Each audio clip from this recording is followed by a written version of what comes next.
রাসূল সাল্লাল্লাহু আলাইহি ওয়াসাল্লামের একজন সাহাবী সহিহ মুসলিমে এসেছে, সাহাবীর নাম হচ্ছে রাবিআ ইবনু কাব আল আসলামি রাদিয়াল্লাহু তাআলা আনহু। উনি বলেন, কুনতু আবিতু ইনদা রাসূলিল্লাহ, একবার আমি রাত্রিবেলা রাসূল সাল্লাল্লাহু আলাইহি ওয়াসাল্লামের সাথে ছিলাম।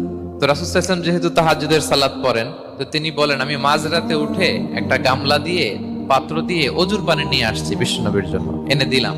বিশ্বনবী এত খুশি হলেন, আমাকে বললেন, সাল, তোমার কি লাগবে চাও। উনি বললেন, আসআলুকা মুরাফাকাতাকা ফিল জান্নাহ।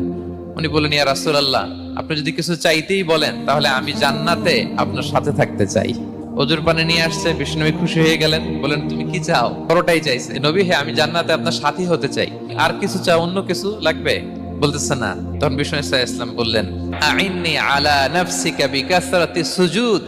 এই মর্তবা যদি তুমি চাও তাহলে বেশি বেশি সেজদায় লুটিয়ে থাকো। আলাইকা বিকাসরাতি সুজুদ, বেশি বেশি সেজদা দিও।